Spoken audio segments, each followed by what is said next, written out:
This might be it. This might be it. Let's see. Magic. Hold on.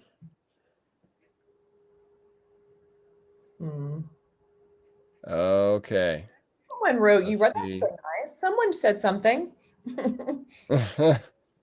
Yeah, we got it. Questions. This is cool. Oh my gosh, there's a lot of. All right. This is exciting. Okay, now I'm hearing us. Okay. Technology will be the bane of my existence. Cool. Okay, now I'm hearing us on like 3 different. Okay, there we go. Naisha, can you hear me? I can hear you perfectly. Woo! All right, I had us playing in like 3 different places in my Just in in your my ear. okay. Oh, no. Okay, everybody. Hopefully there's somebody still there. Apologies for the technical difficulties. Both Zoom and YouTube changed their settings at the last minute. And it's 2020. Can someone type in the comments?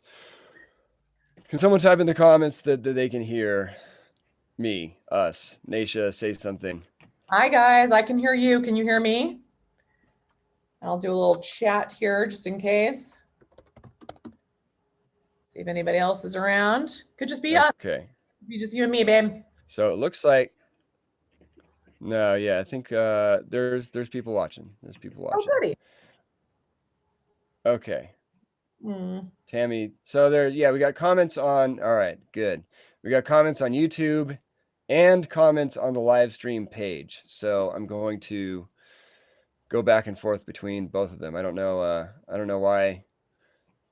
I don't even know how people are finding the YouTube chat, but they are. You're asking the blind leading the blind here on this one. Yay.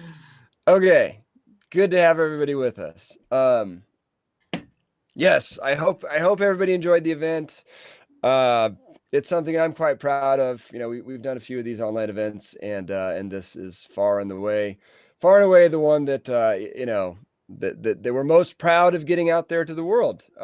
It's, you know, you guys have probably heard me say it a few times now, but you know, there are certainly enough docu-series and summits and all these things on cancer out there that have been floating around for a long time, and they've all been great and given people things to go track down. But it's, you know, when I started going to these professional integrative cancer conferences, Oncology Association of Naturopathic Physicians, Society for Integrative Oncology, so on and so on, I realized that this is what people needed to see. Right, yeah, Naisha, Dr. Naisha, you'd probably agree there, right? Absolutely. I'm glad that you're bringing a little like bridging the gap so that we're not all in separate rooms having these conversations. Yeah. You know, I think for cancer in particular, you know, maybe surface level information is fine for general health and stuff, but you know, I know I know we're not alone. We're not the only family going through cancer that wants to know all the little nitty gritty details we can get, because it's you know, it's a life or death situation. So you'd probably want to know all you can. So yeah, we're really excited about it. I hope you all enjoyed it. I hope you all got all the talks watched that you wanted to get watched, between the main event and the replay weekend. And if you didn't, I probably wouldn't be doing my job if I didn't mention, I think it's still available to purchase. And I like to think it's incredibly valuable to purchase, because not only do you get, you know, the talks, but you get, you know, you can download all the slides. We took incredibly extensive notes on everything. So, you know, broke everything out by cancer type referenced and supplements referenced and studies referenced, and made it really easy to you know, really good document to circle back to and get all the information needed quickly. So, and I would be remiss to not mention that a good chunk of the proceeds go to Cancer Response Team, which is our favorite charity in the whole wide world, because they fund integrative treatments for children going through cancer whose families otherwise wouldn't be able to afford them. That might be a good thing, right, Dr. Nation? Very good thing. A very good thing. I'd love to see. I love to see people's monies go to places like that versus perpetuating the sort of the beast, if you will. So it's great to see that. So we shouldn't be contributing to donating all proceeds to St. Jude's or something like that. Or any like those little ribbon things, and we don't want to keep the same machine operating. We need to change it up a notch. Yeah, it was it always drove me crazy when people would send us a message saying they just, donated to St. Jude's or the American Cancer Society or something like that in Ryder's honor, my son. I was like, just donate to Ryder. He needs the money. Writer, right? Yeah. Yeah, so no, we're excited.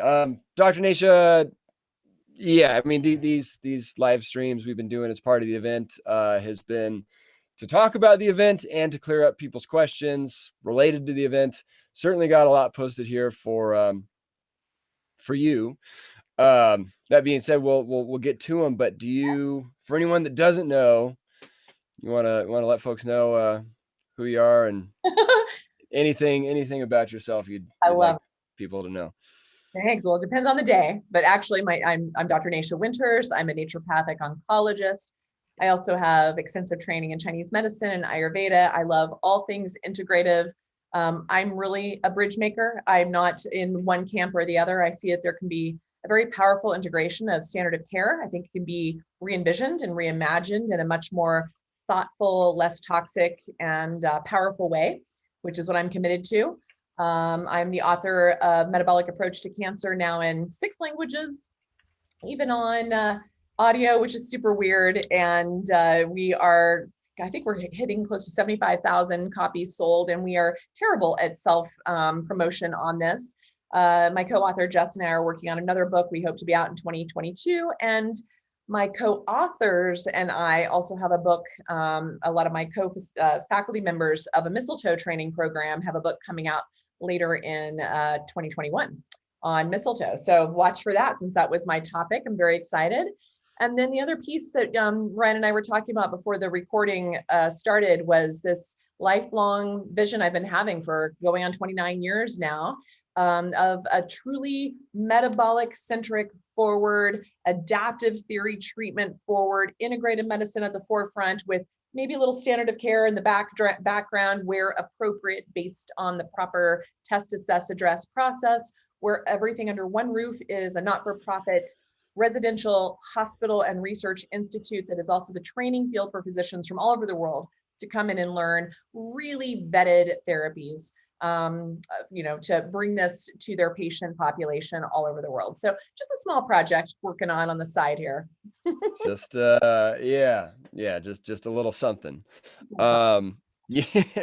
When can folks expect to go there? Where is it, if you're at liberty to say at this point? And Yeah, what's the plans? we're in Southern Arizona. We're going to be we're in a very open-minded state with great laws where naturopaths can perform surgery and do rotations in hospitals, and MDs can do homeopathy. And we've got naturopathic medical schools, DO schools, conventional medical schools, all in the state. We also have an integrative medical program at U of A down in Tucson. Lots of good collaborative, already forward-thinking, bridge-making doctors in all fields of study are working together. Arizona is also very unique in that it allows you to build a hospital without too many flaming hoops to jump through bureaucracy-wise. And we are, planning on being a not-for-profit. So we are in our capital campaign now to raise the funds to build out this hospital. There's a huge campus, 300 acres, everything being built from a completely regenerative soil, organic farming environment. We will be raising all of our food. We'll be off the grid. We'll be taking advantage of the environment to heal ourselves, that the hospital will be birthed from as well. And so we are looking for partners and collaborators on this project now. So our goal is to have the doors open in 3 years, but we need the funds to do it. So because it is not for profit, and if people are interested, they can look up believebig.org and check out BBIH. That would be the /BBIH, the Believe Big Institute of Health. So you can see the videos. We're getting ready to present a ton of new information about the hospital, the center, our partnerships that we're building. We're very excited about this. So when you were talking about where people can do their donations instead of to some of the standard of care options out there. Being a not-for-profit, we are hoping to be able to offer this service to folks who don't have the means to typically access integrative therapy from around the world. So I can't wait. This is my dream. Yeah. Love it. Love Thank, it. thank you. I Thank uh you to I share. pledge $10 right now.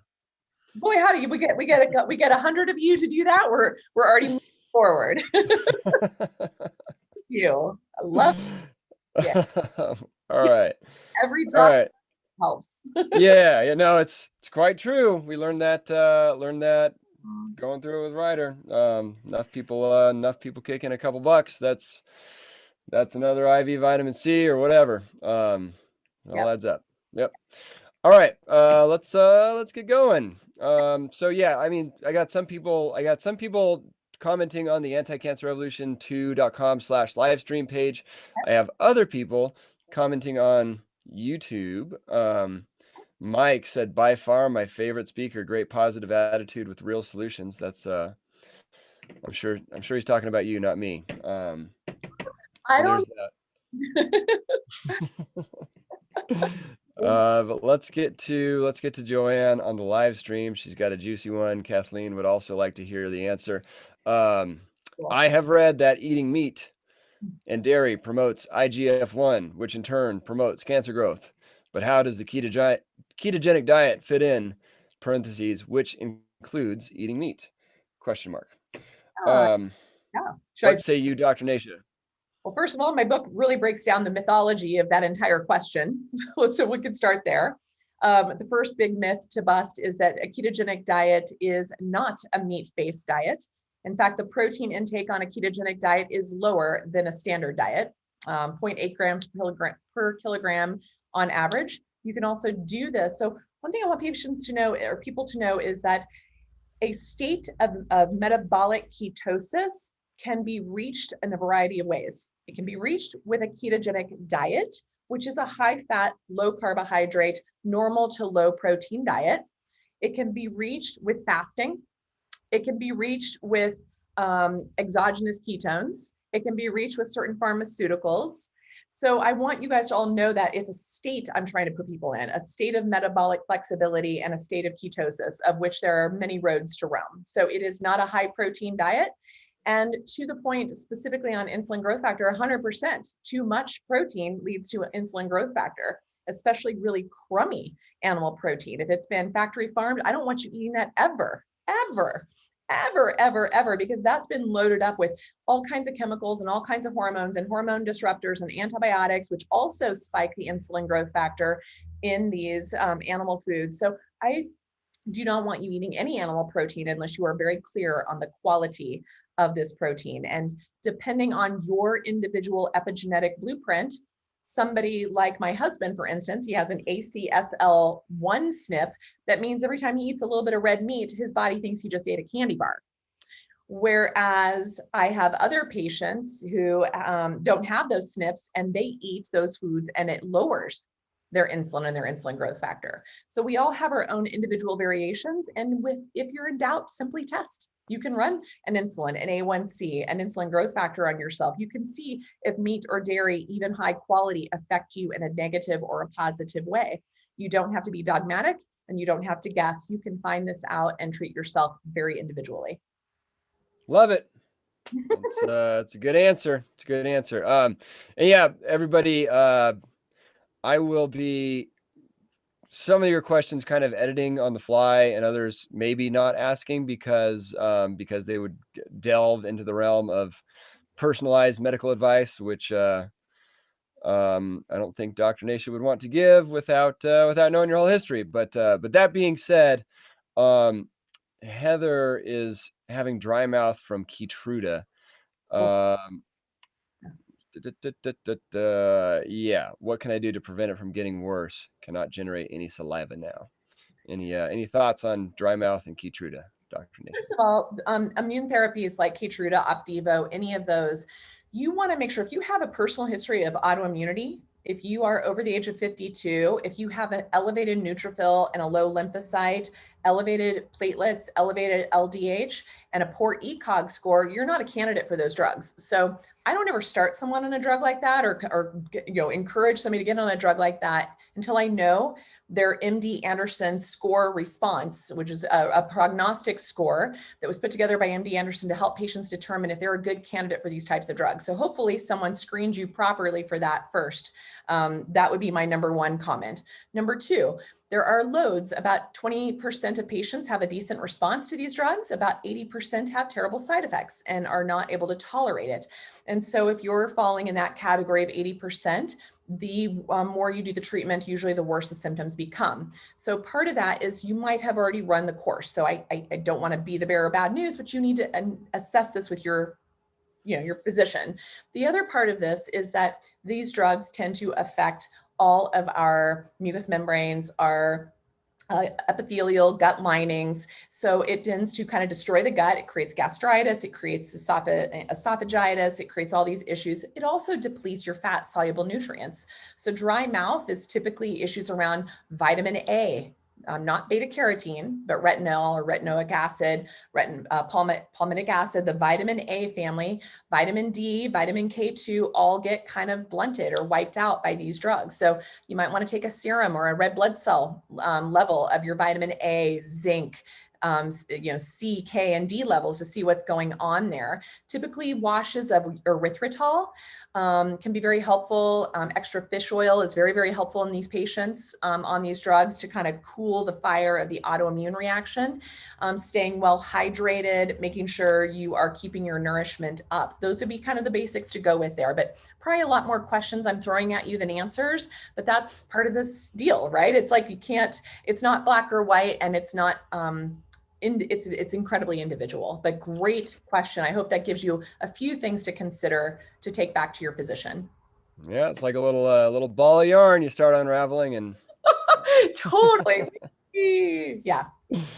all right, Sandy went through a whole lot of stuff. And I'm sorry you went through all that stuff, Sandy. But everyone here feels your pain. The end of all the stuff she went through was she's still chronically fatigued after 2.5 years of all my doctors telling me that it will take time for my body to recover from the serious trauma it went through, trauma being all the treatments and Yep. Yep. surgeries and hysterectomies and yeah, lots of stuff. Is it really this normal to take this long, and what more can I do to get my life back? I'm tired of being tired all the time. I mean, yeah, my short glib answer, Sandy, would be find the practitioner that you liked the most out of this event and work with them. But I don't know. Any more thoughtful answers than that, Dr. Nation? Yeah, this is, first of all, I'm really sorry you've experienced that. You are unfortunately like 70% or more patients who've gone through this process with those long lingering symptoms. The irony of the way we treat in Western medicine today is we use this maximum tolerated dose approach, meaning we're going to try and napalm the hell out of you and hope that there's something still living at the end, preferably your healthy cells, not your cancer cells. That's the goal of standard of care, has been for a good 100 years, right? Since the somatic theory of cancer first came into being in 1914. So that being said, is the more emerging data of cancer is of metabolic disease, at which its root is a problem with mitochondrial function. The very treatment for standard of care further destroys your mitochondria. The number one symptom of people with damaged mitochondria is fatigue, extreme fatigue, not fatigue that's recovered with a good nap or a good weekend away. So when you're telling me that, that tells me that you are in a very vulnerable place. I'm not telling you this to scare you. I'm telling you this as a straight shooter because no one else is. So the reality is your mitochondria are definitely struggling. If you do not bounce back within 6 months to a year post-treatment, you now have permanent mitochondrial damage and need to work with an expert, as Dr. Ryan, you should, you've been through. What was it? The Annie Appleseed conference. I was on the patient panel, but they had me labeled as Ryan Sternagel, ND. I kind of like that. At this point, you went to the school of hard knocks of learning in school, or my patients will like to call it Save Your Ass University is There where you go. Save Riders Tush University. But for this lovely woman, I would really encourage you to work with a metabolic expert. If you don't have somebody, like I said, Ryan had a whole gamut of incredible presenters. that you could tap into. You could also go to my website and look at some of my patient advocates that if you're just looking for someone to kind of coach you through this next phase between Ryan's family and some of the advocates on my website under resources, drnacia.com. There's some really good trusted vetted folks who know all about what you're dealing with and can help you write the course, as well as do a deeper dive into your terrain and see what's amok and see what needs some extra TLC to get you back. We need you healthier than you were prior to your cancer diagnosis, so you don't end up in that place again. Yeah. Love it. Love it. Here's a provocative question for you, Linda. I like your style. Let's say that. I understand that people can inject their own mistletoe if gotten from a reliable source. Can people regulate it themselves, do proper dosing, conduct their own protocol? Question mark, question mark. Information available somewhere for the protocol. No doctor here is available to do this. I'm assuming maybe in a different state or country, or I don't know. I guess one, Dr. Nasha, I'd love to hear about, finding someone that can, guide you through mistletoe, and two, yeah, what's your thoughts on the DIY approach?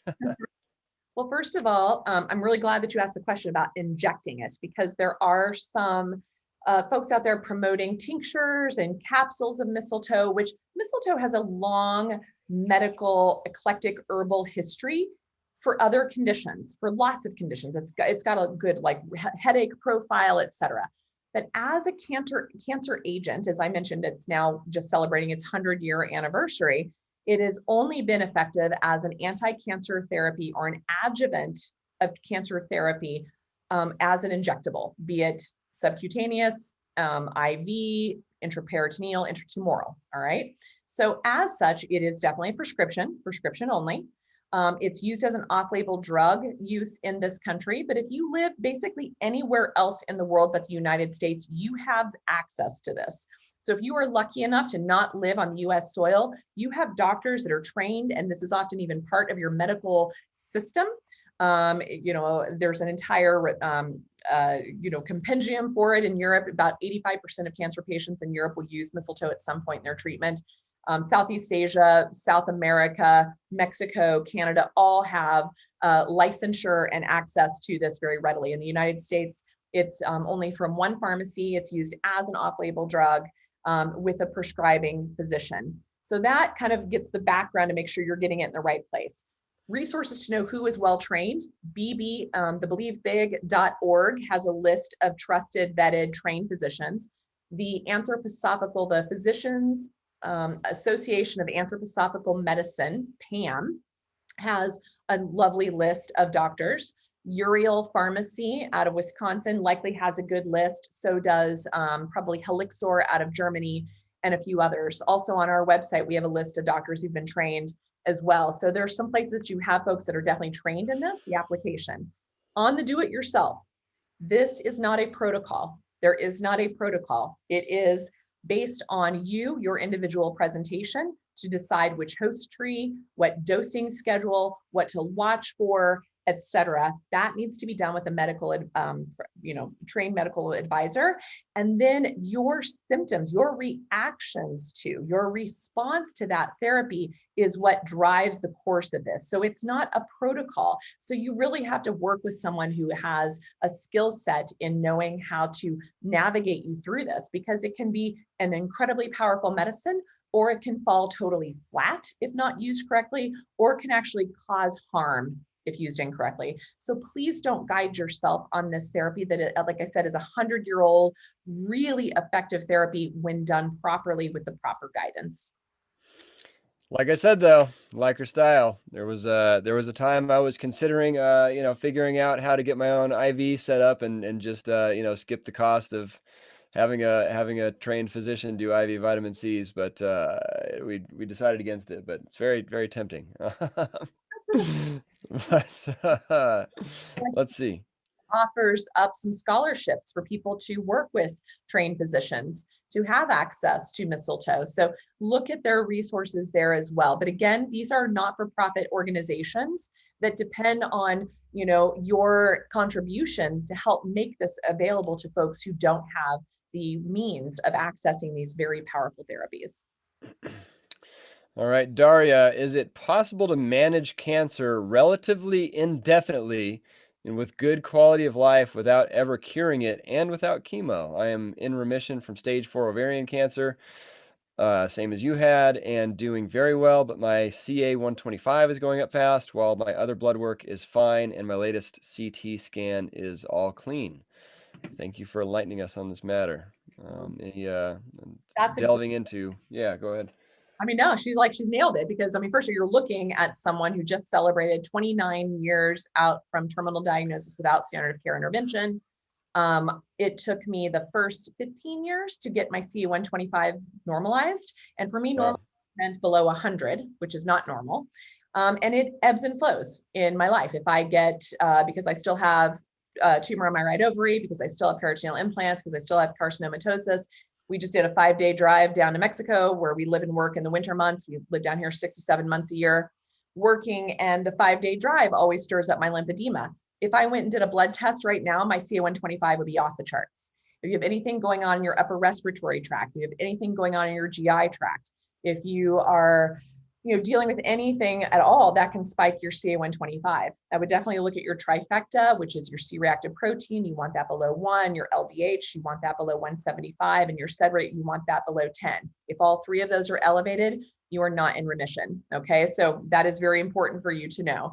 Also, take a look at your neutrophil to lymphocyte ratio, making sure that your neutrophils are no more than 2 to 1 of neutrophils to lymphocytes. If you have a big spread there, your prognosis is worse. With ovarian cancer, GGTs, which is a marker of liver, and glutathione status is a great prognostic marker of ovarian cancer as well. You want to make sure that's under 15. So take a look and see, perhaps your other therapies have stirred up some mitochondrial destruction and things are trying to get on the move. Talk to an integrated provider to maybe look at some ways to shore up your health and keep you in a maintainable disease process, because that's really what this is about. You're rocking it. That question is perfect. I believe that cancer is a maintainable disease. I do not believe there is a cure, and I do not believe it's possible to be completely without cancer cells. We all have them all of the time. Living in harmony with them is the key. Doing your homework to dig into the soil of you to know what is adding to or taking away from your health is very paramount. Taking that Terrain 10 survey from the book helps you get an idea of maybe some blind spots that maybe you're still dealing with. I know it took me a long time. The things I had to learn for myself over 10 or 15 years, I can now help somebody else through in a few months, right? But I had to be the living laboratory. It sounds like you were in that place right now as well. But the majority of folks I work with who are stage 4 live very, very high quality, long-term lives. So please don't let the statistics hang over you, and do your due diligence to see what's going on there. But hopefully I planted a few seeds that might give you an idea of what to look for. Cool. Very good. Very good. Laura is working. She is following your protocols under the care of one of your trainees. There you go. Yay. And her question is there ever a time when a keto diet is not appropriate? How would I know? Thanks. Such a good question. And again, remember that I said before that what our doctors are trained in is about creating metabolic flexibility. If you were very metabolically broken when you started with that doctor, they will likely have you on a therapeutic ketogenic diet until things stabilize. And by things, I mean an A1C under 5, an insulin growth factor as close to 100 as possible, and insulin under 3.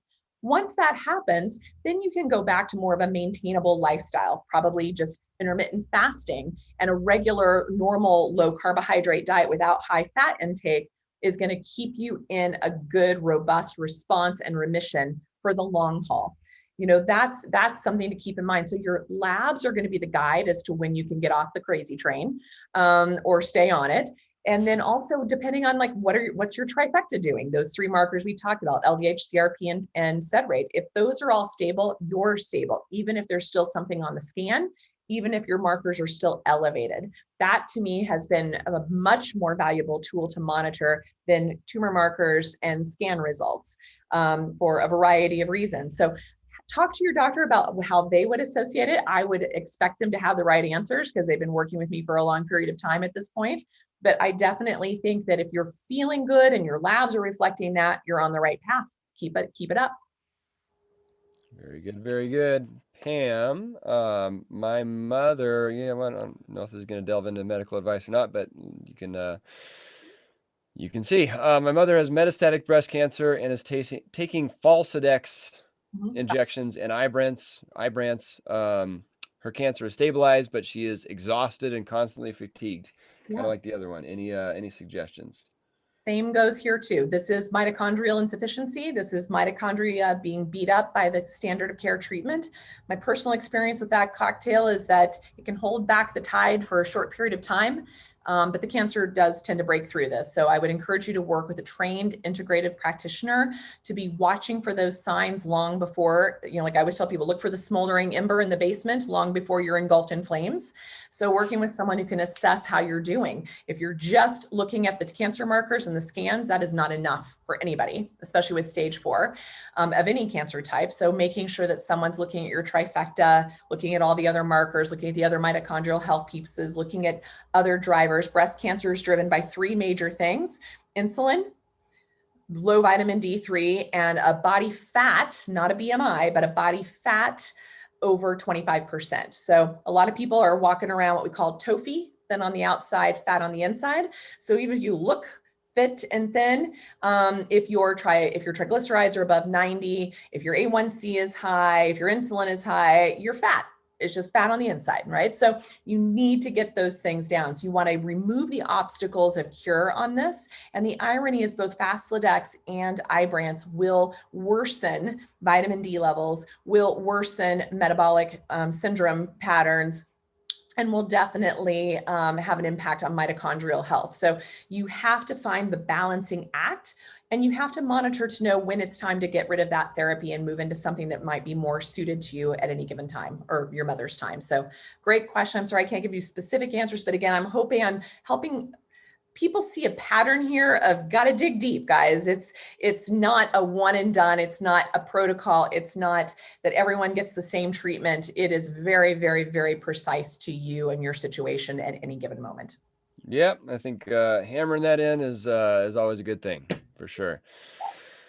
Claudia cannot afford IV vitamin C, but takes a lot of liposomal vitamin C. Is it true that oral C actually promotes cancer because it's an antioxidant, while IV concentrations above 25 grams fight cancer because it's an oxidant, a pro-oxidant? So this has come up a lot lately, and I'd like to hear the source on the fact that a low, like if you're taking an oral form, what I want people to understand is oral forms, you cannot take enough orally to reach that oxidative cytotoxic level. Below that is antioxidant and tissue repairing and incredibly important for dopamine balance and COMT catecholamine breakdown and a million different things in our body. We do not make vitamin C. We have to take it. And cancer patients are clinically, chronically in a state of scurvy. So they are chronically low in vitamin C. So someone making up that statement that oral vitamin C is somehow promoting of cancer just befuddles me. This is like the 3rd time I've heard this month. So I'd love to see people's evidence on that. But number 2 is if you're on an oxidative therapy like chemo or radiation, if you're taking, the point of those drugs are to be oxidative. So you don't want to quench that effect by taking oral vitamin C on the same, the same time frame. It's okay to take them in the same window of treatment as long as you space them out accordingly. Again, working with a physician who knows how to do that. That might be where the confusion lies, is that it could have a quenching effect to the desired treatment outcome of the therapy that you're on. So oral therapy has a time and a place for what it's doing for the overall terrain and what you have to survive and have a functioning immune system and good collagen and good hormonal breakdown and stress hormone breakdown. And on the high dose, above 25 grams, that does have an oxidative anti-cancer effect. So they just have 2 different personalities, right? That not one doesn't cause cancer. So please, I'm glad that these questions are coming up. I would love for whoever is sharing that question to send me links on where you're getting the evidence that oral vitamin C could be promoting cancer. Yeah, Claudia, if you're still on, please share your sources. We'd love to hear it. Mm. Harold. Actually, no, I was going to go to over here in the YouTube comments.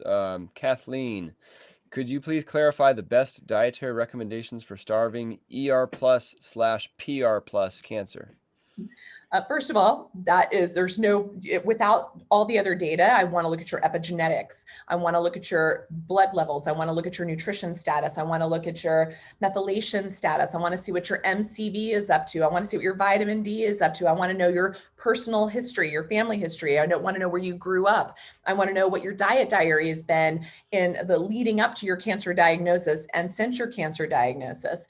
Those are the most important questions to be asking to determine the diet. There is no such thing as a diet for cancer or a particular diet for any type of cancer. There's only data-driven nutritional advice based on your particular data, not on any dogma, not on any belief systems that are out there. I want to see your data about you to match it the best. Obviously, if you have a hormone-driven cancer, you don't want to be eating CAFO-raised animals. That is a very different, literally, animal than one that's being grass-fed, grass-finished, pastured, raised in a humane way, slaughtered in a humane way, prepared in a really clean way, than an animal that's been crammed into a tiny space, fed corn, which is not part of its natural diet, put into high stress with lots of cortisol, which also drives up damaging cytokine driving inflammatory parts of the animal protein and can have an impact on you. Yeah, those are problems. But the other thing to remember with hormone driven cancers are there other things besides food that drive that. So are you still using plastic? Are you still touching receipts? Are you eating anything that has glyphosate in it? So if you're eating grains and legumes, you're probably getting a lot of glyphosate, which is an endocrine disruptor. If you're eating a high carbohydrate diet, you're definitely kicking up insulin, which stimulates estrogen and progesterone and androgens. If you're under chronic stress, that's going to kick up your estrogen levels as well. So I talk about the 3 S's: stress, sex, and sugar.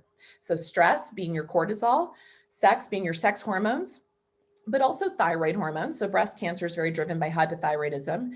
And then sugar, your insulin levels. So those are the things you really want to be looking at to help determine what is the best diet for you, is to take a look at what the drivers are. And if you're not sleeping, even 2 nights of bad sleep kicks up your insulin growth factor. So maybe your issues are much more about high IGF-1 from stress and poor sleep and low melatonin levels because you're having screen time before you go to bed, which is quenching your nature's antioxidant.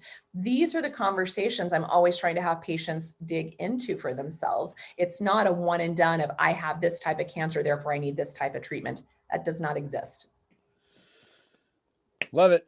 Love it. Another YouTube comment. I think Kathleen may have been following up on a comment you made earlier, but how does one run an IGF test on oneself? Right. Or do you run an IGF test on oneself, or do you just Go work with into somebody? Yeah, you can do it. You can go into a direct labs, like a direct to consumer lab, like, oh gosh, there's so many out there now, like Direct Labs and My Labs, there's a bunch of different ones, but it's insulin IGF-1 is what you're looking for. And so that you can run on your own, pay an out of pocket price, or you can request that from your physician to order for you. My wife just texted me a picture of a sushi they made. She got a little sushi Oh, making kit. Looks is that delicious. that's such a fun project with the Yeah. kids? I think Oh, looks like entirely plant-based avocados, and yeah, oh, it's good. wow. That's what we're doing with homeschooling. Yep. Great. Making So sushi. great. We just made sushi rice out of cauliflower and a little bit of umeboshi plum to add the sweetness and the stickiness to it. And it turned out awesome. Yeah. Yeah, we used to make cauliflower rice a lot. It's labor intensive, It is. but You have to good. make it. They like have it already pre-organic, pre-ground. Oh, nice, nice. Very nice. Um, let's see here. Harold, I'm probably gonna just say that we've had several of Dr. Nasha answering that all the different things she looks for and working with people personally. I would say work with somebody who knows what they're doing for this one. Anna, here's a kind of interesting. What water filtration system do you recommend? It sounds like that's interesting that she's been using a Berkey, but actually tested the water and it's still showing fluoride. You have to get a fluoride filter for the Berkey. Yeah, the Berkey, yeah, that's one thing is you definitely do need to make sure you're actually getting that extra fluoride filter. But that being said, I don't know, what do you use, Dr. Nasha, for water filtration? Great question. And so circling back to Berkey, a lot of people do. They have the misinformation of thinking that just the straight up Berkey is going to do it for the fluoride. It won't. You have to have the extra filter for that. So spot on that question, and hopefully that will keep people from making that mistake. A lot of filters do not take out fluoride or arsenic, and you have to do separate additional filters on top of that. Plus, a lot of filters don't take out small microorganisms or uranium, like radiation. So you have to also get special filters for that. So the one I used for years, which unfortunately they're on back order and hold for now, is, oh gosh, it's going to come to me. Well, since I can't even get it for you right now, I won't even tell you what it is. Oh my gosh, that's going to drive me crazy. But the one that I know that can offer all of those is called Aquasana. And that's a whole house filtration system. I like the whole house filtration systems like that far better than reverse osmosis, because number one, you're going to pull out all your important minerals.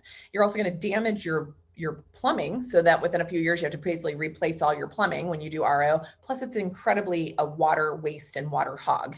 So I really like the Aquasanas. There are some interesting ones with the is it Calgon, or like those crazy, like those big, the other home filters. And there's one I just learned about recently. I'll send this on to you in the text that I just learned about. It's a really cool one that also softens the water, filters the water, and also lowers its deuterium levels a bit.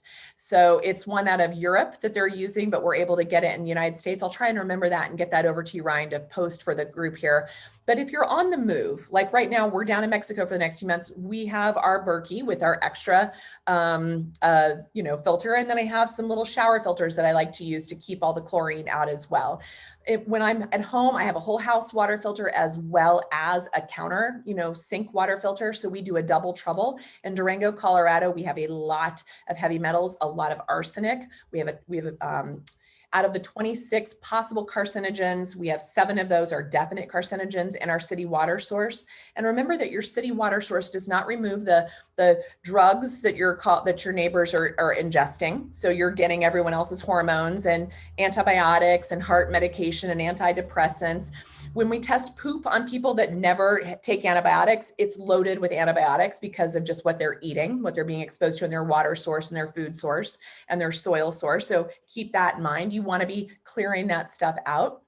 So a Berkey and Aquasana, those are all good. And even if you're on the go, like a little water bottle, I love my little Grail that I travel with when I go to hotels and whatnot, that I can just, it looks like a little French press kind of water bottle. So water is a big one. And for folks who don't know this, check out the ewg.org water site. You can put in your own zip code and know exactly what you're being exposed to in your city water. Please do not depend on your Brita or your refrigerator as your filter. It will do nothing but take out chlorine. And so it's just kind of a little lipstick on a pig, as my grandma says. It'll take out a little chlorine. Oh, well. This is a Melanie and Dr. Nasha, how are you looking on time? I got about 15 more minutes. A few more minutes. Like 3 more minutes, 15 more minutes? 1-5. 1-5. Good deal. Yeah. Melanie, this is I don't know what kind of answer you're going to have for this, but we'll see. A question for Dr. Nasha about pulsing subcutaneous mistletoe. I've reached 50 and 100 in sub-Q mistletoe dosing. I no longer have any obvious reactions. My NDs say that at this high level of dosing, side effects don't occur. However, I've received treatment from 2 NDs, and the recommendations differ on pulsing. One recommends 50, 100, 150, etc. The other ND recommends alternating between 50 and 100. Thoughts? Well, first of all, I want to find out how you're injecting it. Are you injecting it at a subcutaneous 45-degree angle? If you are not, change your needle up a little bit. I tell people you want to make the tissue tight on the abdomen, and you want to line your needle up like a pool stick to create that 45-degree angle. Make sure you are accessing that at a 45-degree. And the reason being is that's where our B cells live, and that's what we're trying to access or trying to stimulate with the lectins and the viscotoxins of the mistletoe injection. That's what's creating that immune cytokine reaction. So make sure your angle's correct. If we also call it the leg test, if you've been doing it in the abdomen for a while and you're up to those doses, then you go and you do this in the top of your thigh. Same direction, same stretching of this flesh, same angle of the needle. If you get a response there, you know you're still responding beautifully to the mistletoe. In fact, I will tell you, most of my folks who were doing like the 50, 100, 150, 200, what they find is when they go down to the leg, they only really need to be doing like a 20 or a 50. And they just needed to change the site because you've kind of probably filled up the region of your abdomen if you've been doing this for a while. So that's number one. Number two, what form have you been using? If you've been on, say, an ABS form, an apple form, maybe it's time to graduate to a mallee, or excuse me, a ABS, the pine, maybe it's time to go to fir. Holy cow, sorry about that. My brain is washed with this. ABS is the fir, M is the mallee, which is the apple, and P is the peony, which is the pine. So if you've been on any one of those others, maybe it's time to go up to a different form. And if you've exhausted all of those, maybe you need a different host tree or company altogether. Maybe you've been on Helixor or Viscosan for a while, and it's now time to move over to Abnoba. In the United States, it's difficult for us to get Iscador, but you can still get Abnoba and Viscosan, which is the same as Helixor here. So you might want to look at that discussion with your doctors. If I do have a patient who's been on it for a long time and they stop reacting, then I start to spread out the timing of the dose. Maybe you only do a box of 50s once a season. So that would be 8 injections once a season. So now you probably don't have to have it as often. So those are the other things. So your doctors aren't exactly wrong, but they're not asking you the right questions and challenging out some of the things that could actually increase and your response to this. So hopefully that gets you a couple ideas to hack a little bit for yourself. Started down the right path. Yeah. I think probably another follow-up question. Oh, Dr. Nikki says hi, Niki. She's one of my students. Yay. All right. All right. Graduates, actually. She's my teacher now. Very good. Nice. Mike on the YouTube comments, how do we get the MD Anderson score so we can score ourselves and monitor our progress? Great question. So there was a great article, I believe it was 2018. Ralph Moss, a lot of you guys probably know about Ralph Moss. So on his Ralph Moss reports, type in immune therapy response survey, and it will pull up the article he did kind of outlining this MD Anderson score. Plus it gives the 7 questions to ask, but I will state it again. It's really easy here. It's just, if you're over the age of 52, that's a yes. If you have a poor ECOG score, meaning if you have any challenges of doing your day-to-day activities, basically if you are higher than a 0, if you're a 1 or higher, that's another yes.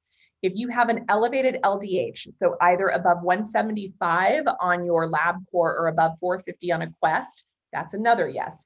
If your neutrophils are elevated, that's another yes. If your lymphocytes are low, that's another yes. If your liver is damaged in any way, whether it's got metastasis or liver failure or anything going on, that's another yes. And the 7th is if your platelets are above 250, that's another yes. So it's a 7 question. The more yeses you have, the more problematic your response to an immune therapy will be.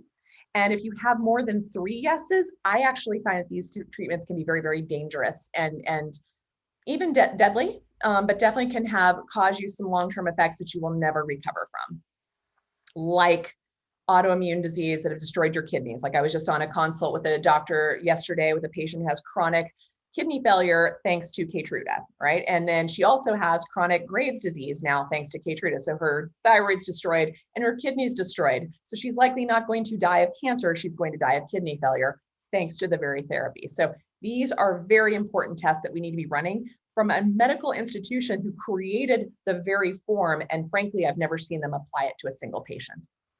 That's me being a little bit harsh today. Sorry about that. Thanks, Keytruda. True. It's true. Well, it's any of them, the CTLA4s, the Opdivo, like any of those, the Yervoys, those drugs are all those immune therapies. That's why they have an 80% failure rate. They're very, very toxic if used in the wrong body. When used in the right body, when we have a really nice score, MD Anderson score, and a good immune system still functioning, and you haven't been too blown away by too many standard of care therapies, these drugs can be very, very powerful, especially when they're done in low doses, like our colleagues like Dr. Rosenberg in Florida uses, or Dr. Cleef in Austria, which I think you had him on as well, uses. No, he never responded. Yep, and Dr. Williams uses out of Alabama, who takes patients down to Mexico and injects right into the tumor with really low doses. There can be such a powerful, better use of these drugs than we are currently using them in this country today. Let's use them better. Yeah. Sarah, what type of testing do you utilize to assess micronutrient deficiencies? I keep it simple. I can tell micronutrient deficiencies from your simple CBC with differential. I did a full class on this, an hour and a half discussion of how to interpret your CBC, for crying out loud, for the Oncology Nutrition Institute. I don't know what she's charging for the course. I think it's like $30 or something right now, but you could go and just have a listen to that and see how I can evaluate someone's general nutritional status from a good old $12 CBC. If you're undergoing cancer treatment, please don't run a Nutricell or a SpectraCell or any of those, because you're going to have a destroyed profile for at least a year after treatment is complete. So those tests to me are completely inaccurate.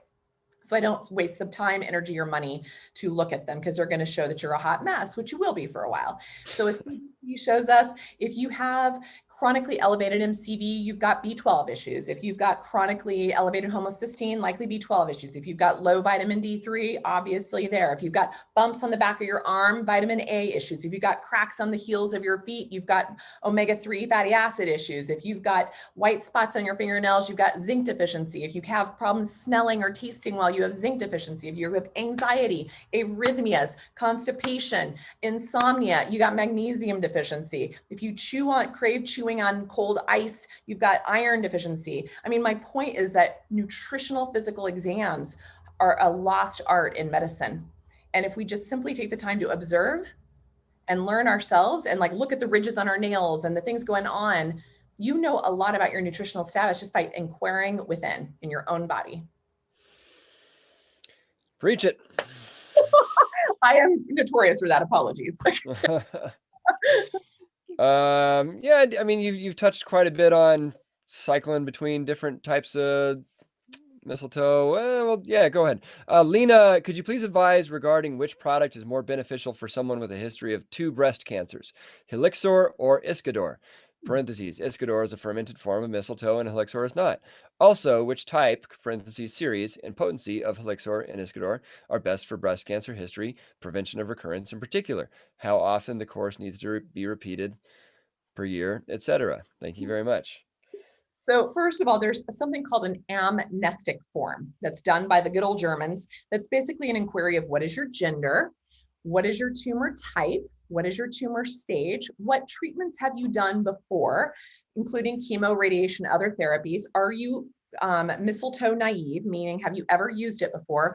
Do you have a history of dermatographia, hypersensitivity, allergic reactions, autoimmunity? That tells us what form, what host tree, which dose is more appropriate. Do you have any brain involvement or space occupying lesions like lung, prostate, or brain involvement of any cancers, primary or secondary? Those are the questions you have to answer to be able to tell you the answer to your questions there. And depending how far out from treatment you are or far out from your diagnosis you are, that changes over time, especially dependent on your local reaction. Are you getting a fever? Are you getting a nice little red cytokine local release process? Those are the types of questions that I would have to know to be able to answer your question. And if you have a physician who's offering you mistletoe without asking those questions, you need a different physician. Time to move on. Rebecca, this is an interesting one. Is it okay to take beta glucans if you have Hashimoto's or hypothyroidism? My personal experience is no. Okay, personally and professionally. The only mushroom I feel comfortable using in any patient with an autoimmune condition, especially if it's active and flaring, is reishi, which is Ganoderma. And so otherwise I tend, or if a patient has mold allergies, mold toxicity, I tend to stay away from those things. We have so many other tools in our toolbox. I love mushrooms. They have such a powerful utility, but they do have a Th1 stimulating effect, which can stimulate autoimmunity. So like I said, I tend to be a little err on the side of caution, especially in someone who's both cancering and dealing with autoimmunity. I will stake in the center of the teeter-totter and use something like reishi instead. Very good. Here's a good one. Kate, can Dr. Nasha give us an example of her food diary for a couple days to give us an idea of what her keto diet looks like?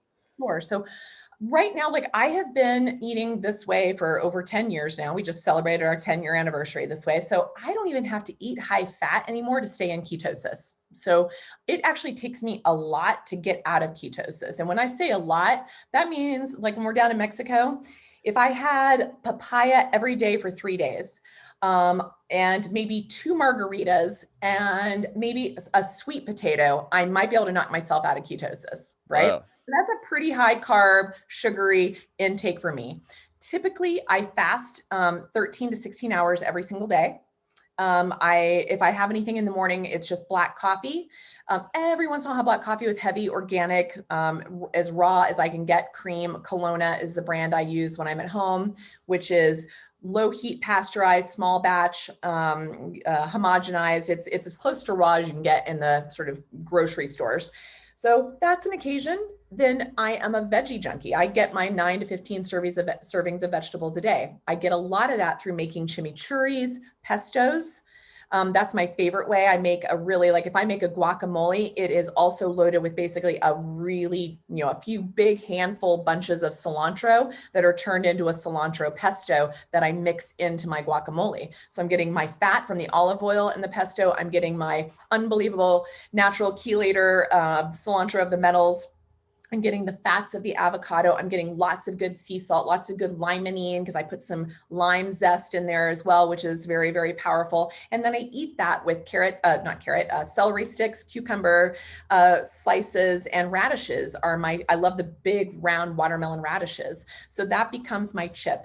That's my favorite kind of go-to snack. It is a meal in and of itself. And there's multiple servings of veggies in there, plus the nuts I add, either pine, peely, or macadamia nuts to my pesto adds another level of protein and fat. Those are also very high omega-3 versus omega-6 rich seeds and nuts as well. And then typically dinner is some type of like I'm trying to think. Last night, we make different things. Like we make a lot of tacos on lettuce leaves or cabbage leaves. That's a typical thing. And we'll do any kind of form of taco you can imagine. But even if we're using buffalo, if we're using chicken, if we're using fish, it's always mixed with a bunch of low glycemic vegetables, greens, squash, lots of onions. We use a ton of spices and seasonings. So I'm really kind of a 2-meal-a-day kind of gal. And each meal has at least 3 to 5 heaping servings of vegetables into the mix, and typically low glycemic. I do around a little TMI, but pre-cycling, I might have a little extra carbohydrate in the form of some sweet potatoes or plantains. Sometimes I get a hankering for that. Sometimes I don't. So I go with what my body tells me at this point and what my labs tell me at this point. Yeah. Lots of water. Yeah. So you're not just sitting around scooping out of a jar of lard all day. Oh God, no. And I don't tolerate that. I'm an A blood type by nature. And I'm actually I prefer, I was vegan for 7 years. I was vegetarian for almost 25 years. I actually prefer a vegetarian diet. But my labs and my chemistry tells me otherwise. So I had to start to bring in some animal protein to do my Save My Butt University, as my labs I was totally in the tanks with my iron levels. My vitamin D was non-existent. My vitamin B was non-existent. I was completely exhausted. I could not repair my tissues. I wasn't getting enough protein. And when I was, through my vegetarian diet, I was getting too many carbs, which sent me into insulin resistance patterns. So I had to learn the hard way, just exploring, being a living laboratory for myself. Yeah. Very good. Very good. Well, I know you got to go pretty soon. Maybe we'll wrap it up with Rhonda. What do you think of low dose naltrexone as a treatment to treat recurrence of ovarian cancer? What do you think about low dose naltrexone? First of all, it's a therapy I've been on for 6-7 years now. I can't believe it took me that long to get to it because of my background of polycystic ovarian syndrome, Hashimoto's, endometriosis, rheumatoid arthritis, and celiac disease. Thank you, autoimmune RS, plus 3 times, cancer background diagnosis. I don't know what took me so long to get this into my system. It has made a world of difference with regards to normalizing and modulating my overall immune system. It definitely has lots of good studies and efficacy specific to ovarian cancer, and definitely induces apoptosis of ovarian cancer cells. But I would never suggest this therapy, or frankly, any therapy, as a standalone therapy. Ketogenic diet should not be standalone. Hyperthermia should not be standalone. Hyperbaric oxygen should not be standalone. Mistletoe should not be standalone. Low dose naltrexone. The layering of when, where, how, why, based on your individual moment by moment labs, et cetera, are what determine the best approach for you. But I think it's likely a very good therapy to consider bringing on, just given what you just described of your symptom, of your cancer type, especially if you have the autoimmune pattern history as well. Great question. I got to squeeze in Adele because she's a cancer parent. I'm interested in genetic testing for my daughter who was diagnosed with lymphoma. Can I get it done independently, or does it have to be ordered by a physician? So are you talking epigenetics of like the, so we can't really, it's hard to test blood cancer genetics right now as far as targeting assay pathways. But what you can do, and what I'd strongly recommend, is to have a nutritiongenome.com run, which is consumer driven. You can easily order the kit yourself online and get that ordered. It's a swab test. You send it off, and then you'll get a 90-page report about what kind of makes her tick in either direction. Also, just a word on lymphoma, please check for quantitative Epstein-Barr virus levels because that's a big driver of lymphoma. And the other driver of lymphoma, especially in pediatric cases, is toxicity. Take a look at your zip code. What are you being exposed to? This is always driven by pesticides, herbicides, other things. So make sure you've got a good air filter and water filter, and make sure you move if you have to get away from that exposure. So those would be some things to consider. And then vitamin D deficiency is also very classic with this. I'm not sure how old your child is, but if they're prepubescent, I wouldn't worry about the hormone piece. But if they're postpubescent, then I would look at thyroid function, hormone function as well, which can be a player in more adolescent and young adult lymphomas. But pediatric lymphomas are pretty much toxicity and epigenetically driven and viral driven. So take a look at those components and get this kiddo dialed in. Mistletoe, by the way, is very, very powerful for lymphoma. Very, very powerful. Very good. Yeah. Very good. Everyone. Dr. Nation Winters, always a pleasure. You want to let folks know anything you want to let them know about before we take off? I'm just grateful for what you're doing, Ryan. You and Teddy are amazing. I love stalking you and your family on a regular basis. You guys inspire and motivate me on a regular basis. I love the team of people you brought together. I'm really happy. I've been getting a lot of great feedback from my husband's conversation with you on cannabis. So Steve Ottersberg, he's my better half. He's my smarter half. So if you think I've got something up here, he's got 10 times that. So, but I want people, if they want to find out what I'm up to, find me on Dr. Nasha, Inc. on Facebook, or the Metabolic Approach to Cancer on Facebook. You can also follow me at drnasha.com. We have a great newsletter. We update every month and keep you up to date on what's going on with the hospital. BelieveBig.org/BBIH to know more specifics on the hospital. And if you want to dig deep into the book itself, The Metabolic Approach to Cancer, those are the millions of ways to cyber stalk me as well. Also on my website, I have hundreds of great free podcasts and interviews and articles and blogs and things I've done that you and your family could just go down rabbit holes all day reading this, free and available to all of you. So thank you for listening, for being here, for the great questions. And if anybody has any follow-ups, Ryan, get hold of me and I'm happy to answer them. Very good. Very good. Thanks, everybody. I think this will be the last time I talk to you this year. Well, I was going to say, this is the event after party. So, okay. I hope you enjoyed it. I hope you enjoyed these little lives we've done, and yeah, stay tuned on your inbox because we got lots of good stuff coming your way going forward for sure. All right, Dr. Nasha, thank you very much.